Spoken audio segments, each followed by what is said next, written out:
Voy a hacer un breve recuento de lo que vimos la semana pasada. Y la semana pasada empezamos hablando acerca de la manera en la que fueron construidos los evangelios. Estábamos hablando sobre la ipsísima verba, el querigma y la tradición oral, que sería la fuente Q. Y de esa manera fue que fueron creados los evangelios, o de esa manera fueron escritos los evangelios. Se cree que esta fue la manera en la que se construyeron los evangelios. Primero estaba la ipsísima verba, que la ipsísima verba era ¿qué? Las palabras de Jesús, bien, hermana Daisy. Las palabras de Jesús, directamente lo que Jesús dijo. Porque nosotros tenemos en los evangelios algo llamado querigma, y el querigma era lo que los apóstoles dijeron que Jesús había dicho, porque Jesús no escribió ningún evangelio, entonces no tenemos las palabras directas de Jesús, ni tenían una grabadora donde cuando Jesús hablaba quedaba la palabra grabada y dijeron, mira, esto fue lo que dijo Jesús, no. Entonces es precisamente que la ipsísima verba no la tenemos, porque pues nadie grabó las palabras de Jesús, ni tampoco Jesús escribió, sino que tenemos es el querigma, que es lo que los apóstoles dicen que Jesús dijo, ¿sí? Y poníamos un ejemplo que es como cuando usted lo mandan a dar una razón, uno no da la razón puntualmente, ¿cierto? Uno da la razón es de acuerdo a como usted se acuerda también. Si yo lo mando a fiar a la tienda, yo digo, váyale a don Juan que me traiga, que me fíe una cubeta de huevos, ¿sí? Es una cubeta de huevos, que está tan barata ahorita aquí en Colombia. Entonces uno va a la tienda, y uno de niño iba a la tienda y uno no llega, oiga, don Juan, que le pide una cubeta de huevos a mi papá. No, uno llega, don Juan, que le mandó a decir mi papá que si le hace el favor y le pilla una cubeta de huevos, y uno ni siquiera pidió el favor, ¿cierto? Uno solo vaya, dígale a don Juan que me mande una cubeta de huevos y me la nota.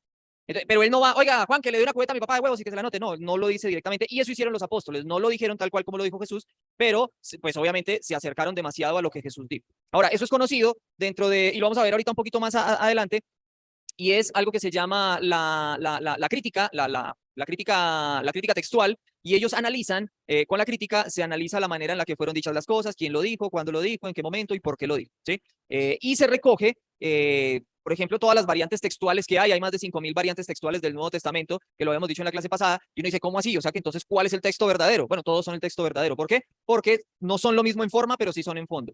Es decir, no hay ninguna variante textual que diga que Jesús no fue crucificado, sino que se fue a pasear y como dicen algunos escépticos, que Jesús no murió, sino que se casó con María Magdalena y se fue a vivir a otro lugar y por allá tuvieron hijos, ¿cierto? No, ningún evangelio dice eso, ninguna variante textual dice eso, quizás lo único en lo que difieren es en la manera en la como cuentan el relato. Y es otra vez, don Juan, mi papá le mandó a decir que por favor le fíe una cueta de huevos, quizás otra variante textual dice, don Juan, mi papá dice que por favor le fíe una cueta de huevos, y el otro dice, don Juan, mi papá le pide el favor que le fíe una cueta de huevos, y en últimas, el mensaje, aunque tiene palabras diferentes, el mensaje es que por favor le fíe una cueta de huevos. Es exactamente lo mismo, con diferentes palabras. Y esas son las variantes textuales que tenemos. Entonces ya sabemos cómo fue formado. La tradición oral es, se supone, nadie tiene la prueba o no está la existencia de la fuente Q, y es esa supuesta ipsísima verba, que fueron otras personas que escucharon las parábolas, las historias de Jesús y que las apuntaron para no olvidarse de ellas. ¿Cómo? Y poníamos el ejemplo, digamos, del niño este que iba con los peces y los panes, a los cuales Jesús le pidió para poderlos multiplicar y darle de comer a las 5.000 personas, ¿cierto? Y nosotros decíamos, obviamente, ese niño no se iba a quedar callado al llegar a su casa, no iba a llegar, hoy fue un día normal, hoy un hombre convirtió mis 2 pescados y mis 5 panes en alimento para 5.000, es un día normal, me voy a acostar a dormir tranquilo, no. Yo imagino que el niño llegó loco a la casa, mamá, mire que hay un señor que hizo esto con mis peces y con mis panes, ¿sí? Me imagino que sucedió algo así, de eso se trata la tradición oral o la fuente Q. Después decíamos que el primer evangelio escrito fue el de Marcos, a petición, bueno, no a petición, sino que Marcos lo escribió después de una predicación de Pedro, por allá en el año 68 después de Cristo. Ya Pedro estaba muerto en este momento, ya lo habían matado, los romanos lo habían matado. ¿Quién sabe cómo murió Pedro? De cabeza, crucificado de cabeza, porque lo iban a crucificar normal, pero Pedro dijo, no puedo morir como el maestro, no soy digno de morir de esa manera, y invirtieron la cruz y lo crucificaron de cabeza. O sea, fue un poco más doloroso que la muerte de Cristo. De esa manera murió Marcos, no, sino Pedro, y entonces, el Evangelio fue escrito directamente por Marcos de una predicación que escuchó de Pedro. Después se escribió el Evangelio de Mateo, que toma parte del Evangelio de Marcos, parte de la fuente Q, y escribe su Evangelio. Usted va a decir, ¿y Mateo por qué necesitaba copiarse de una persona que ni siquiera fue apóstol, porque Marcos no fue apóstol? ¿Y por qué necesitó ir a la fuente Q? ¿Acaso Mateo no se acordaba? Y sí se acordaba. Lo que pasa es que decíamos hace 8 días también que yo no sé si yo tengo 37 años y yo no me acuerdo exactamente de lo que hice cuando tenía 7, 8 años. Yo tengo flashes, cositas, que yo a veces le cuento a mi esposa, mire, yo me acuerdo, por ejemplo, si mi hermana Claudia está viendo, que me disculpe, pues yo tenía como 4 años y yo descalabré a mi hermana, ¿sí? Porque me sacó la piedra y cogí una piedra y se la tiré y le rompí la cabeza. Y yo tenía 4 años. ¿Pero qué me acuerdo de eso? Me acuerdo si me pegaron, si me castigaron, qué más me dijeron, por qué lo hice. No me acuerdo de nada de eso, solamente me acuerdo de haberla golpeado, ¿sí? Y creo que muchos de nosotros, pues, uno va a empezar a decir, bueno, pero es que era un niño muy chiquito, pues ahorita no se va a acordar. Bueno, intente acordarse usted de lo que hizo a los 20 años, por ejemplo. Y eso que solo han pasado 10, 15, 20 años como mucho, y no se va a acordar exactamente de todo. Entonces ellos tampoco se iban a acordar exactamente de todo. Por eso necesitaban valerse de investigaciones y de otras cosas. Después viene Lucas, que a petición o bueno, a petición no, él se lo escribió a un hombre llamado Teófilo, y le escribió el Evangelio y el libro de los Hechos de los Apóstoles, que todo era junto. Lucas y Hechos de los Apóstoles era un solo libro. Una investigación que él hizo para mostrarle a Teófilo, al cual le dice excelentísimo, o sea que era una persona muy importante, le dice, hice una investigación para que usted crea que Jesucristo es el Hijo de Dios. Para eso hace esa investigación. Le muestra la vida de Jesús y posteriormente la creación de la iglesia. Después hablábamos de Juan, y Juan lo escribió, como dice ahí en la diapositiva, Juan 20:31 dice, para que crean que Cristo es el Hijo de Dios. Juan lo escribió, y Juan lo escribió 60 años después de la muerte de Jesús. El Evangelio de Juan es mucho más profundo que los otros evangelios. Los otros tres son evangelios sinópticos, también lo decíamos, que sinópticos quiere decir como del mismo pensamiento, de la misma rama, con la misma intención, y es porque Mateo, Marcos y Lucas se parecen demasiado, mientras que Juan es completamente diferente a los otros tres evangelios. Ok, vamos a seguir avanzando. Este es el contenido, la concordancia y diferencia entre cada evangelio, que decíamos que Marcos es 93% parecido a los otros evangelios y el 7% es material que solo tiene Marcos. Mateo tiene 58% de material que tienen todos los evangelios y el 42% es nuevo solo de él. El 41% en Lucas está en los otros evangelios y el 59% es nuevo, mientras que el de Juan solamente 8% está en los otros evangelios y el 92% es material nuevo. O sea que si usted quiere conocer bien los evangelios, le hace Marcos y le hace Juan. Y ahí usted conoce toda la historia de Jesús. Porque si usted lee Marcos, pues es como si ya hubiera leído Mateo y Lucas, mientras que si lee Juan, no es como si hubiera leído ningún evangelio. Entonces, con Marcos y con Juan, usted conoce bien la historia de Jesús.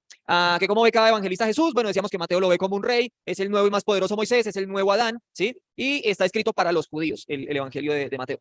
Marcos ve a Jesús como un siervo, exalta la servidumbre de Jesús ayudando, se lo escribe a los romanos, y decíamos que hay una particularidad, por ejemplo, en el libro de Marcos, y es que Marcos, se hablaba de un proto-Marcos, un libro que era anterior a Marcos, que había sido escrito en arameo por un pergamino, un papiro, que se llama 7Q5, que fue encontrado en las cuevas de Qumran, y que data del año 40-50 después de Cristo. Es decir, que si Marcos fue escrito en el 68, pues era como 18 o 28 años más joven que la escritura de Marcos, y que fue escrito en arameo. Sin embargo, el evangelio de Marcos, decíamos que tiene palabras como talitakumi, Abba, Cormán, Eloí, Eloí, lama sabactani, bueno, tiene muchos arameísmos y aparte los explica.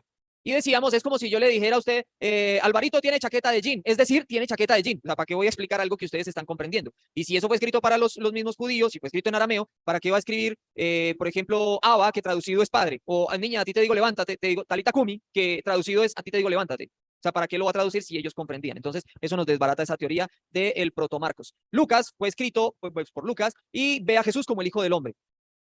Como el Salvador del mundo, se lo escribió a Teófilo, y aparte enmarca mucho la bondad de Jesús y la ayuda hacia los pobres y hacia las viudas y hacia las mujeres, que decíamos hace 8 días que Lucas es el evangelio de los pobres y de las mujeres. Y Juan, por último, ve a Jesús como un hombre Dios, dice que Dios se hizo hombre, dice que el verbo se hizo hombre. Algo que no explicamos hace 8 días y que no sé si yo ya les había explicado en algún momento, es que para los filósofos, la palabra en griego, ¿cómo es? ¿Cómo es? Logos, muy bien, hermano. La palabra logos en griego quiere decir verbo, quiere decir palabra, ¿sí? Y para los griegos, el logos era el creador. O sea, si usted le preguntaba a un griego, a un filósofo en esa época, ¿quién creó el mundo? Le decía el logos. Entonces Juan coge y juega con esta expresión de ellos y les dice, ok, en el principio el verbo, el logos era con Dios y el logos era Dios. Y todo fue creado por el logos. Claro, como ellos ya creían que el logos era el creador, entonces se les empalma esa creencia y les dice, ese logos del que usted habla es Jesús. Para que los griegos digan, ok, ahora sí entendió, o sea, el que yo creo que es el creador, pues es este mismo creador que este me está enseñando, ¿sí? Y por eso Juan lo utiliza de esa manera. Como dijimos, Juan escribió 60 años después y se cree que Juan, o se dice que Juan es el primer teólogo, y es por cosas como estas. Porque si ustedes ven los evangelios sinópticos, ellos se van al historicismo, ellos cuentan Jesús estuvo en tal lado, Jesús hizo tal curación, Jesús hizo tal cosa, mientras que Juan explica cómo llegar al reino de los cielos, cómo acercarse al reino de los cielos, cómo estar más cerca a Dios. Juan no se va tanto a lo histórico, sino más a lo teológico. Por eso se dice que es el primer teólogo. Le escribió a los gentiles, a los cristianos gentiles de Éfeso, y hablamos de algo llamado las recogniciones, que no sé cómo se dice, porque yo no sé latín, pseudo-clementinas. Y ese libro, que es del siglo IV, decía que el Evangelio de Juan fue escrito precisamente porque en este libro se dice que el Mesías es Juan el Bautista y no Jesús. Entonces, pudo haber sido que los discípulos de Juan el Bautista estaban creyendo allá en Éfeso y diciendo, no, Jesús no es el Mesías, el Mesías se llamaba Juan y era el que bautizaba. Entonces, si usted analiza, cuando el bautismo de Jesús, en el libro de Juan, o en el Evangelio de Juan, Juan dice que Juan el Bautista había dicho, o sea, Juan el apóstol dijo que Juan el Bautista había dicho que él no era digno de desatar la correa del calzado de Jesús, y que le dijo a Jesús, yo no te puedo bautizar, sino que tú debes bautizarme a mí. Y que Jesús mismo le había dicho, no, hagámoslo para que se cumplan las escrituras, así de esta manera va a quedar bien hecho. Entonces era como una manera de decirle a los discípulos de Juan el Bautista, mire, el mismo Juan reconoció que Jesús era superior a él. Esta es una de las creencias de por qué se escribió el Evangelio de Juan. Los tetramorfos, que los habíamos visto también en Ezequiel, y era este ser que tiene cabeza de águila, cabeza de hombre, cabeza de buey y cabeza de león, que también son los 4 seres vivientes que aparecen en el Apocalipsis y que dijimos a grandes rasgos en Ezequiel, para no demorarme mucho, que representa cada uno de los evangelios, ¿sí? Posteriormente hablamos de que los evangelios no son biográficos, no son científicos, no están explicando cosas científicas, y hablábamos de que Jesús había dicho que la semilla de mostaza era la semilla más pequeña de la tierra, ¿cierto? Del mundo.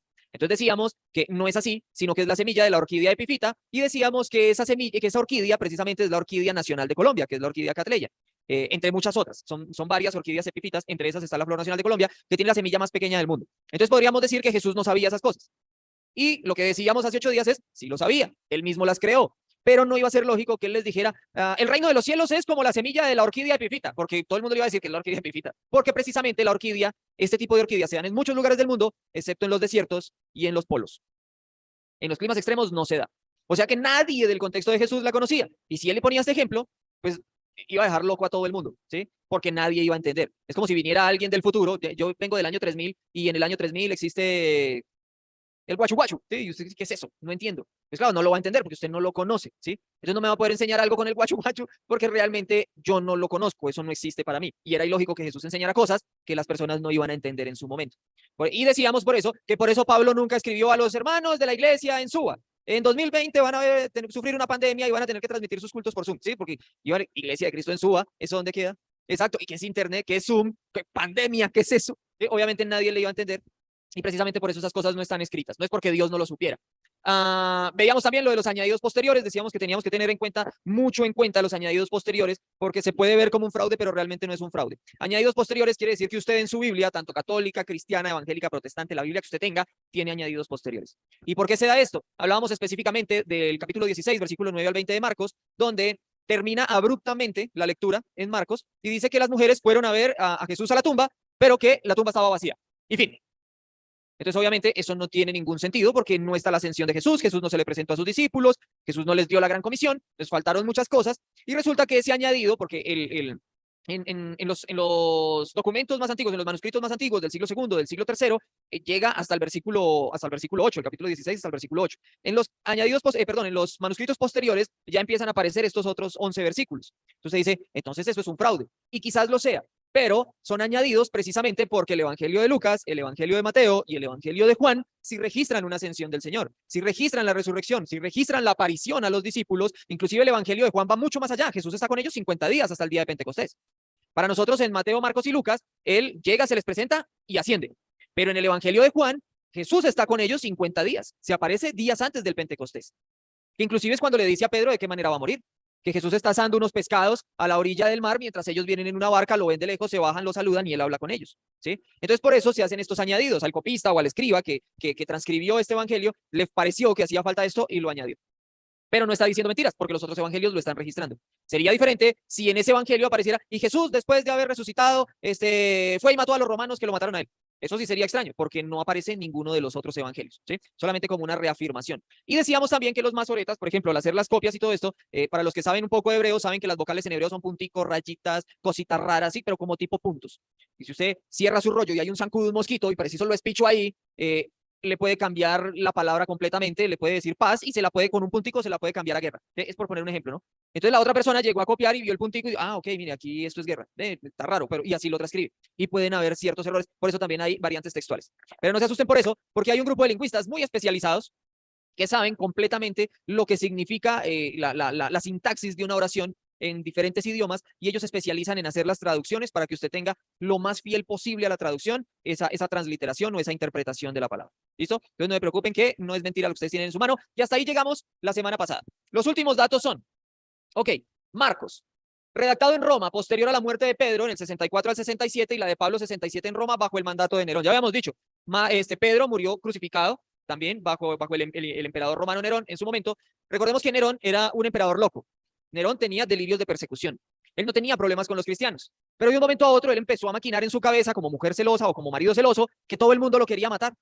Y entonces él le empezó a echar la culpa a los cristianos, pero como la gente no le paraba bolas, entonces él dice la historia, no me crean a mí, pueden ir a ver la historia, él mandó incendiar un pedazo de Roma. Y después de que lo incendió, agarró el chivo expiatorio. Adivina quién le echó la culpa. a los cristianos. Fueron los cristianos los que incendiaron Roma. Y de ahí, por eso, empezaron a prender cristianos como antorchas humanas en las calles de Roma para poderlas alumbrar. En esa época no había alumbrado público. Les ponían unas varas de madera, amarraban los cristianos así bien altos, les echaban aceite, les prendían fuego y con eso iluminaban las calles de Roma, con los cristianos. Y ese era el castigo que le hacía Nerón a los cristianos en su época por algo que él mismo se inventó. Y también empezó a perseguir a Pablo. ¿Cómo murió Pablo? Pablo perdió la cabeza, y no por una mujer. A Pablo lo decapitaron, precisamente por ser cristiano. Otra cosa que nosotros no hemos tenido en cuenta, o que quizás nosotros creemos, y es que la persecución era para cualquier tipo de cristiano. Para cualquier cristiano, y es mentira. En ese momento la persecución no era para cualquier cristiano. En ese momento la persecución era exclusivamente para los líderes, solamente para los ancianos o para los líderes de las iglesias. No cualquier cristiano, solo los líderes. La persecución imperial después, cuando ya se hace en todo el imperio, ya es para todos los cristianos. Cualquiera que sea cristiano, lo matamos. Pero en ese momento solo era para los líderes. Se cree también que Marcos era el joven de la sábana. ¿Se acuerda usted en Marcos capítulo 14, 51 al 52, que cuando le echan mano a Jesús, dice que había un joven que estaba calentándose también y que cuando salió a correr le echaron mano de la sábana y él quedó desnudo y salió a correr desnudo? ¿Se acuerdan de esa lectura? Marcos capítulo 14, versículos 51 al 52. Es el único evangelio que relata al hombre de la sábana, que iba desnudo. Entonces se piensa que ese joven era Marcos, porque es el único que cuenta esa historia. Por eso se cree que Marcos era el hombre de la sábana. Ok, Mateo. Mateo se llamaba Leví. ¿Sí se acuerdan? Mateo se llamaba Leví, Jesús le cambia el nombre. Era recaudador de impuestos, docto en la Torá, redactado en el norte de Siria. El evangelio fue redactado en el norte de Siria, Galilea y Antioquía. O sea, aquí está Judá, aquí está Israel, aquí está Galilea y aquí está por donde fue redactado el evangelio de Mateo. Después de la destrucción de Jerusalén en el 70, cuando el imperio peleó contra los celotes, destruyeron Jerusalén, fue escrito después de eso, y es uno de los dos apóstoles que escriben los 4 evangelios. Hay 2 apóstoles y 2 no apóstoles que escriben los evangelios. Por ejemplo, Marcos no era apóstol, Marcos era compañero de Pedro y de Pablo en los viajes misioneros de ellos. Está Mateo, que Mateo fue recaudador de impuestos, él sí fue apóstol de Jesús. Está Lucas, que Lucas era el médico amado, compañero de Pablo también en los viajes misioneros. Y está Juan, que Juan también fue apóstol y fue el apóstol, el discípulo amado de Jesús, el que pintan recostado en el pecho de Jesús en la última cena. Ok, después seguimos con Lucas, que era médico. Lucas era de Antioquía, de esa iglesia grande misionera que enviaba misioneros a predicar el evangelio. De allí salió Pablo, era compañero de Pablo y se cree que escribió en Roma con la ayuda de Pablo. Y haciendo una investigación le dirigió este evangelio a Teófilo. Hay una película hermosa que se llama Pablo Apóstol. Los invito a que ustedes la busquen y la vean. Es preciosa y casi que solo Lucas el que aparece en la historia, porque es como si Lucas estuviese contando la historia de lo que Pablo estaba viviendo y se ambienta en la prisión de Pablo, cuando Pablo estaba siendo prisionero en una casa. ¿Se acuerdan? Dice el libro de los Hechos que Pablo estuvo en una casa y allí él enseñaba a la gente. Ahí aparece cómo Lucas va y viene, visita a Priscila y Aquila, está visitando las iglesias, le lleva razones a Pablo, Pablo escribe, él lleva las cartas. La película es preciosa y llega hasta cuando matan a Pablo. Los invito a que ustedes la busquen y la vean. Juan, el discípulo amado, se cree que lo escribió en Antioquía y Éfeso, también por aquí en esta parte de arriba, y es el resultado de una larga reflexión del mensaje de salvación. Habíamos dicho, son 60 años después de la muerte de Cristo que Juan escribe su evangelio. Tiene mucho tiempo para reflexionar en el mensaje de Jesús y él no solamente escribe lo que Jesús dijo, sino que él interpreta lo que Jesús enseñó. Y él nos dice cómo llegar al reino de los cielos. ¿Ok? Después tenemos algo que se llaman apócrifos, autógrafos y Nag Hammadi. ¿Qué serían apócrifos? ¿Qué creen ustedes? Libros que no fueron inspirados, muy bien. Los libros apócrifos, que se cree que no fueron inspirados por Dios, sino que los escribió gente sin la inspiración. Los autógrafos, eso que le dan a uno los actores en... Y precisamente, autógrafo quiere decir escrito por la persona que lo escribió. Por eso cuando uno le pide un autógrafo a un actor es, regáleme su firma, ¿sí? Y el apócrifo no es la firma de él, sino que puede ser la firma de otro, ¿sí? Y Nag Hammadi es un lugar. Y ahorita vamos a profundizar un poquito en Nag Hammadi. Ok, Nag Hammadi, a 100 kilómetros de Luxor. ¿Dónde queda Luxor? Hay unas pirámides hermosas allá en Luxor, en Egipto, ¿sí? A 100 kilómetros de Luxor, en diciembre de 1945, un hombre llamado Muhammad Ali al-Zaman, o sea, un egipcio, encontró un jarrón con 13 códices en copto, que copto es el idioma de Egipto, el idioma antiguo de Egipto, y se lo encontró entre los siglos tercero y cuarto. Ok, él se encontró estos códices, ¿cierto? Y allí encontró varios escritos, muchísimos escritos en copto, que algunos nos ayudan bueno, algunos de esos que se encontraron nos confirman los hallazgos que se han hecho, por ejemplo, en Qumran o los otros hallazgos que se han hecho en diferentes lugares, pero aquí, dentro de estos 13 códices, hay 53 libros apócrifos, o sea, que no están inspirados, porque datan del siglo III al IV, como el Evangelio, por ejemplo, entre los que yo saqué son Evangelios, está el Evangelio de Tomás, el Evangelio de la Verdad, el Evangelio de Felipe y el Evangelio copto de los egipcios.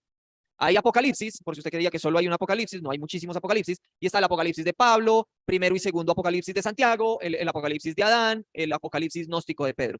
Hay unos libros llamados secretos, que son los secretos de Juan, los secretos de Santiago, y hay muchos otros libros más. ¿Por qué creemos que no están inspirados? Bueno, ya tenemos una de las respuestas, y es que fue escritos entre el siglo III y IV, y los libros que fueron inspirados, pues debieron haber sido de la época de Jesús. Y mucho más, si usted tiene en cuenta que hay evangelios como Tomás, que fue un apóstol, o más antiguos, exacto, exacto, tienen que concordar sí o sí con la época en la que supuestamente estuvieron. Porque, por ejemplo, Tomás fue un apóstol de Jesús. ¿Cómo va a escribir un evangelio en el siglo III si no vivió 300 años ni 400 años? Entonces, cualquier persona que hubiese escrito ese evangelio ya no era cierto porque no fue Tomás el que lo escribió. Ahora, ellos van a alegar y van a decir, no, tradición oral. ¿Se acuerdan que estuvimos hablando? La fuente Q, la tradición oral. Es que Pablo me lo contó. Bueno, Pablo se lo contó a mi tatarabuelo, que mi tatarabuelo se lo contó a mi tatarabuelo, él se lo contó al bisabuelo, el bisabuelo al abuelo, el abuelo a mi papá y ahora yo lo escribo. ¿Sí? Pero podemos dudar de eso porque realmente, exacto, no viene de una fuente sólida. Muy bien, hermano, no viene de una fuente sólida. Yo no lo puedo creer. Fue Felipe.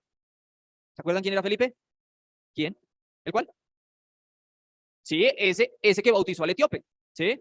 Y Felipe también debió haber muerto en el siglo I, no en el siglo III o IV. Y este copto de los egipcios, entonces unos egipcios escribieron un evangelio, lo escribieron en copto. ¿Y qué egipcio estuvo con Jesús que nos relate a nosotros la Biblia para que ellos tengan un evangelio? Ninguno. ¿Sí? Entonces, y el evangelio de la verdad, pues ya si a usted algo le dice que es de la verdad, pues no le crea mucho porque ya está diciéndole a usted que es de la verdad, ¿sí? O sea, necesita decir que es de la verdad para que usted crea que es verdadero. Apocalipsis, el Apocalipsis de Pablo, el Apocalipsis de Santiago, el gnóstico de Pedro, ya con el hecho de que sea gnóstico, imagínese usted, Pedro murió en el año 67, dijimos ahorita, no alcanzó a existir el gnosticismo en ese momento, y Pedro escribió un Apocalipsis gnóstico cuando el gnosticismo ni siquiera existía, porque el gnosticismo empezó a salir en el año 80, 90, después de Cristo, y se empezó a volver popular en el siglo II y III. Eso sí me concuerda, que los gnósticos lo escribieron un pseudoepígrafe haciéndose pasar por Pedro. Y habíamos dicho la vez pasada, bueno, no, como 4 o 5 clases atrás, que pseudoepígrafe quiere decir de otra procedencia. Yo lo escribo en nombre del hermano Alberto, pero no fue él, fui yo. Yo firmo como Gabriel García Márquez solamente para que tenga un poco de credibilidad, porque si escribo James González, todo es basura, a un lado. Pero si yo pongo Gabriel García Márquez, oiga, interesante, encontraron un libro perdido antes de que Gabo muriera, vamos a leerlo, ¿sí?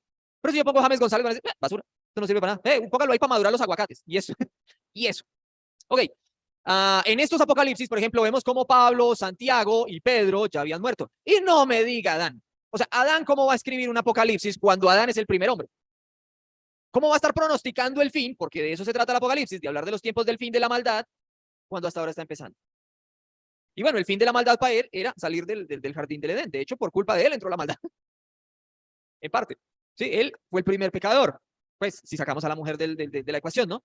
Pero exacto, el primer varón en pecar. Entonces, el tema es que no nos concuerda. Por eso decimos son apócrifos. Y pues los libros de los secretos, cuando Jesús dijo que los secretos se lo dejaba a Dios y lo otro era expuesto a nosotros, porque un apóstol necesita tener secretos. Si el mismo Jesús dijo, lo secreto es solamente de mi Padre y a nadie se le va a contar, pues no se le iba a contar a los apóstoles para que ellos pudieran después decir, ay, mire, yo tengo un secretico que Jesús me dijo y les voy a contar ahí. ¿Cómo así uno, no? Sí, mire, yo le voy a contar, pero no le cuente a nadie. ¿Sí? Y eso que a uno le dicen, no le cuente a nadie, uno dice, no, no, no, bueno, Pachuchito que no, y hasta jura uno y toda la cosa, a Pachuchito que no le cuento a nadie, y a nomás esa persona da la espalda, oiga, mire, ¿sabe qué me contó fulano? Pero no le vaya a contar a nadie, ¿sí? Yo no me acuerdo quién me contó una historia así en Honduras, alguien me contó una historia que supuestamente, sí, ya me acordé quién, pero no voy a revelar los nombres, que le dijeron, mire, creo que era algo con disfunción eréctil, ¿te acuerdas, Placa? Que nos contaron, que fulano tenía disfunción eréctil, creo que era, o algo así. Pero mire, pero no le vaya a contar a nadie, no, sí, tranquila, tranquila, que yo no le cuento. La persona se estaba, oiga, usted sí sabía que yo, y cuando esa persona se devolvió y escuchó que cómo ella le estaba contando a la otra persona. Así somos nosotros, realmente así somos nosotros. No, mire, Pachuchito que yo no le cuento a nadie y a nomás la persona da la espalda, uno ahí mismo está contando el chisme. Eso me suena a chisme. Y ellos, si les contaron un secreto, no lo iban a contar. Ahora, si ustedes analizan en el Apocalipsis, dice que Juan escuchó 7 truenos. Y él escuchó y entendió lo que decían los truenos. Y el ángel que estaba con Juan le dijo, sella las palabras que escuchaste. Y Juan no contó qué era lo que habían dicho los truenos. Entonces, si a estos les contaron un secreto, porque estos sí fueron a contarlo. Ya eso me lo descarta de raíz. Ok. Entre estos está, mire, pseudoepígrafos, tardíos, no reconocidos por la patrística y gnósticos. Son las 4 razones por las cuales nosotros a Nag Hammadi no lo tenemos dentro del canon bíblico. ¿Cómo así que pseudoepígrafos? Ya lo dijimos, porque dicen que son de Pablo, que son de Tomás, que son de Santiago, que son de Adán, que son de Pedro, que son de Felipe, y no son de ellos. Tardíos, porque están del siglo III al IV, nada tiene por qué haber ahí en esa época. No reconocidos por la patrística, ¿quiénes son esos tipos? Los primeros, los discípulos de los apóstoles, los primeros cristianos, los cristianos del primer siglo, los primeros discípulos de Cristo, aparte de los apóstoles. ¿Sí? Y hace 8 días hablábamos de alguien que se llama Policarpo de Esmirna, que fue discípulo directo del apóstol Juan. Y que se cree que fue el niño que se sentó en las piernas de Jesús cuando Jesús dijo, Dejad a los niños venir a mí, porque de los tales es el reino de los cielos. Eso dice la patrística, que él era Policarpo de Esmirna. Y decíamos que es tan importante Policarpo y tan creíble todo lo que Policarpo escribió, que de hecho tenemos es puros daticos cortos, porque no tenemos un libro escrito por Policarpo, sino por otros primeros cristianos o padres de la iglesia que dicen que Policarpo enseñaba tal cosa, ¿sí? Por eso creemos nosotros o sabemos nosotros lo que decía Policarpo, pero no hay un libro escrito por él, porque se quemó en la biblioteca de Alejandría. Y decíamos que por qué es importante él, por qué se le cree tanto. Bueno, porque en las cartas a las 7 iglesias que aparecen en el Apocalipsis dice que a todas las iglesias se les llama la atención, ¿cierto? A la de Éfeso, por ejemplo, se le dice que ellos estaban trabajando arduamente por la fe, pero que no estaban reprendiendo a los nicolaitas. ¿Sí se acuerdan más o menos? Más o menos eso. Y a todos se les llama la atención, excepto a la iglesia de Esmirna. Y allá vamos, Policarpo de Esmirna. Y no era porque ese fuera su apellido, sino que Policarpo vivía en Esmirna. Y él era el anciano de la iglesia en Esmirna, el que cuidaba la iglesia de Esmirna. Y cuando el ángel le dice, o bueno, Jesús mismo, el Hijo del Hombre, ese que se pasea con las estrellas en su mano y que está en medio de los candeleros de oro, dice el Apocalipsis, dice, escríbele al ángel de la iglesia en Esmirna. Y el ángel de la iglesia en Esmirna es Policarpo, en ese momento. O sea que Policarpo estaba haciendo un muy buen trabajo en su iglesia. Y gnósticos, bueno, ya dijimos que el gnosticismo empezó por allá en el siglo tercero y cuarto, segundo y tercero, a coger fuerza. Entonces, en esa época en la que Jesús vivió, no había gnosticismo. El único que alcanzó a coger algo de gnosticismo fue el apóstol Juan y un poquitito el apóstol Pablo. De resto, nadie tuvo problemas con el gnosticismo. ¿Quién determina la veracidad de los escritos? Me va a preguntar usted. Y entonces, ¿quién dice si los escritos son ciertos o no? Porque también es una de las luchas que hemos tenido, por ejemplo, con los ateos que dicen, el papel aguanta todo. Yo también puedo coger una hoja y decir que yo soy Dios y que le voy a dar vida eterna, y la firmo y digo que soy el apóstol de Dios y usted lo va a creer. Me perdonan si de pronto a alguien le va a caer de los que están conectados o de los que lo van a ver posteriormente, y eso pasa con la revista Despertad o con la revista Atalaya. Se escriben muchas cosas como pensamientos de hombres y se firma por un pastor diciendo que es un apóstol de Dios directamente. Y tenemos una iglesia aquí en Bogotá, en la 63 con Caracas, que se llama los del Salvos Siempre Salvos, los de Creciendo en Gracia. Gracias, hermano. Creciendo en Gracia. Y su dirigente, su principal apóstol dijo que él era Cristo y que iba a morir y que iba a resucitar. Y él murió y adivine qué pasó. Resucitó en su esposa que ya estaba viva. Ah, cosa rara. O sea, no resucitó, se posesionó del cuerpo de su esposa. Y la gente sigue yendo y es una mega iglesia donde entran miles de personas a la semana.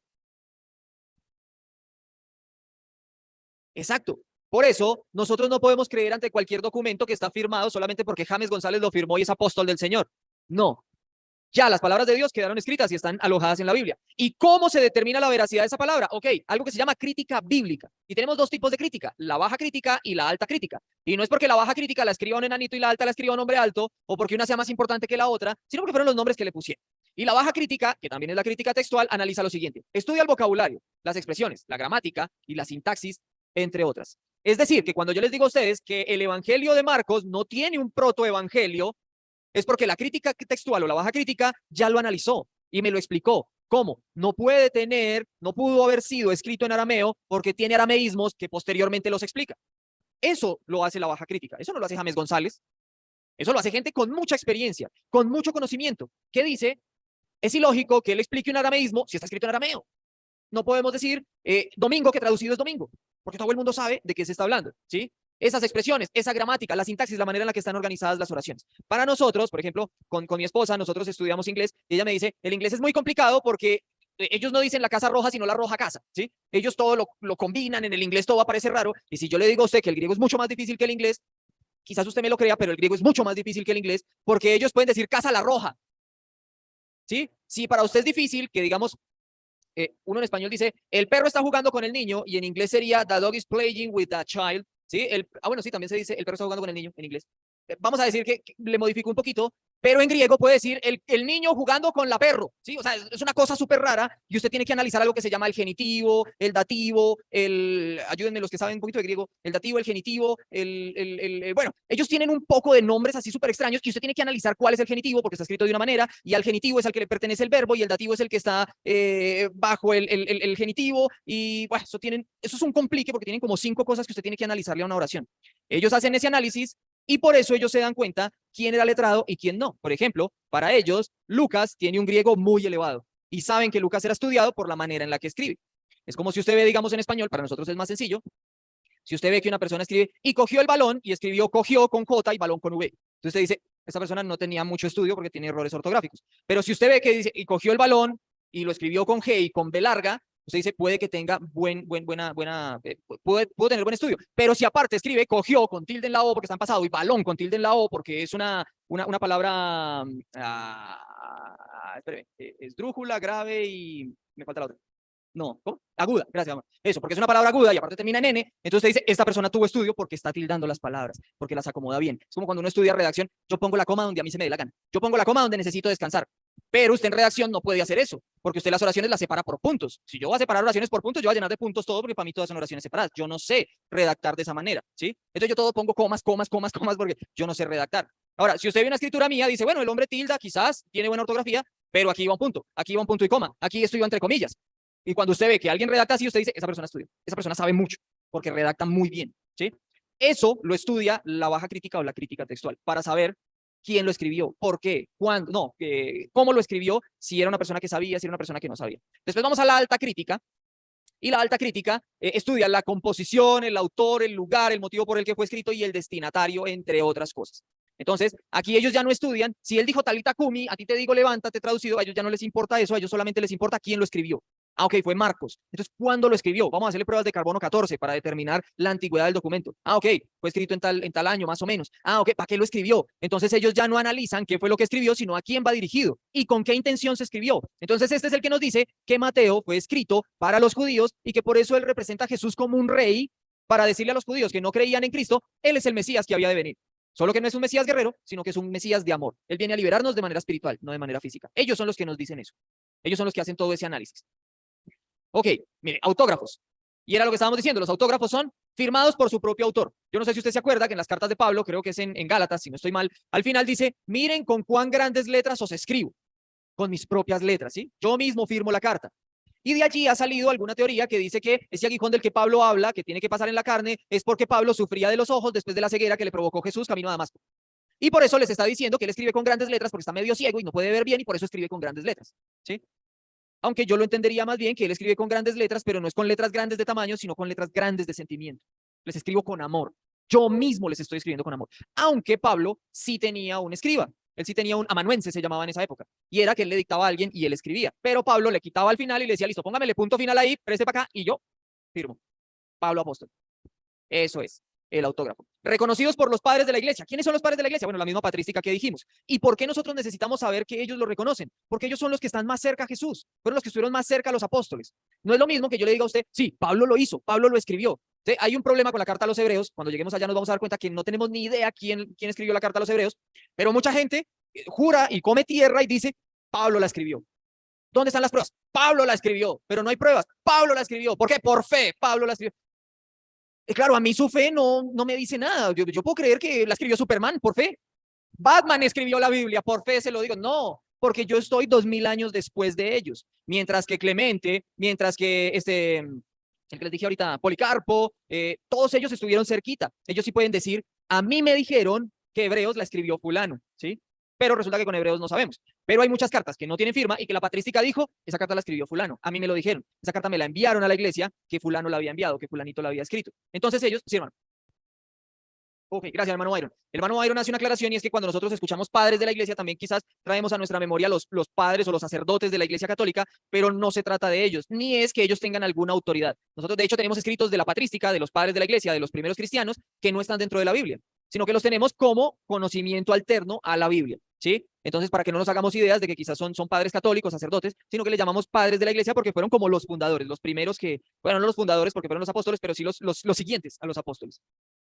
Ok, la creación del canon en el 382 en el Concilio de Jerusalén, allí se inició el canon, entre todo este canon, se había sacado el libro de Apocalipsis, se había sacado el libro de Santiago, se había sacado el libro de los Hebreos. ¿Algún otro? ¿No? ¿Me parece escuchar? Esos tres, que yo me acuerdo ahorita, creo que fueron más. Y les voy a dar rápidamente las razones de por qué lo sacaron. El libro del Apocalipsis lo sacaron porque no lo entendían, ya en el 382 nadie lo entendía, eran 4 siglos después prácticamente, 400 años después nadie lo entendía, y lo habían sacado porque no lo entendían. ¿Para qué vamos a tener un libro que no entendemos? Habían sacado el libro de Santiago porque Santiago dice, muéstrame tu fe por tus obras. Pero Pablo dice, no es por obras, sino por fe. Entonces ellos entendieron, Santiago contradice a Pablo, Pablo es el Lord, o sea, echemos a Santiago a un lado porque está contradiciendo. Y vamos a sacar el libro de los Hebreos porque no sabemos quién lo escribió. Después, cuando se hace el concilio, dice, no, porque pues, realmente son libros que han pasado a través de las iglesias, tenemos copias, la gente los lee, la gente los reconoce, entonces los vamos a dejar. Y allí se cerró el canon de los 66 libros que usted tiene en la Biblia protestante. Si usted en la Biblia católica encuentra 7 libros más, fue porque posteriormente hubo otro concilio que hizo la Iglesia Católica y necesitó aprobar algunos dogmas que ellos tienen hoy en día, como por ejemplo el purgatorio, la salida de las almas del purgatorio hacia el cielo, la virginidad eterna de María y cosas así por el estilo, que están en otros libros que ellos tienen y los necesitaban para ese propósito. Y la primera Biblia que fue traducida al latín fue por Jerónimo, que se llama la Vulgata Latina. Vulgata no porque fuera vulgar, sino porque pues, realmente vulgata quiere decir vulgar en latín, pero quiere decir en el latín del pueblo. O sea, es como si usted dijera, parceñero, hágale, sisas, todo bien, algo así. De esa manera, aunque usted no lo crea, su Nuevo Testamento está escrito así. ¿Por qué? Exacto. ¿Por qué? Porque ese griego se llama koiné. Habían 3 tipos de griego. El griego koiné, el griego como de las leyes, y había un griego mucho más elevado, que era el que escribían los filósofos, que era algo supremamente difícil, que a veces hasta nosotros, ustedes encuentran en español la palabra epopeya, y quién sabe qué quiere decir epopeya, ¿sí? Dice, la epopeya, y uno dice, no, pues la mujer de Popeye será, o algo así, la hermana de Popeye, ¿sí? Hay palabras que uno no entiende y son en español, y eso pasaba con el griego. Entonces, el Nuevo Testamento fue escrito en griego koiné, que koiné en griego quiere decir común, el griego común, de la gente del común. Y si hubiese sido escrito en español en este momento, seguramente el Nuevo Testamento diría cosas como parce, sisas, porque es de la manera en la que habla el pueblo en común. Y así fue como fue escrito. Bueno, eso fue todo, mis queridos hermanos. Terminamos con los evangelios.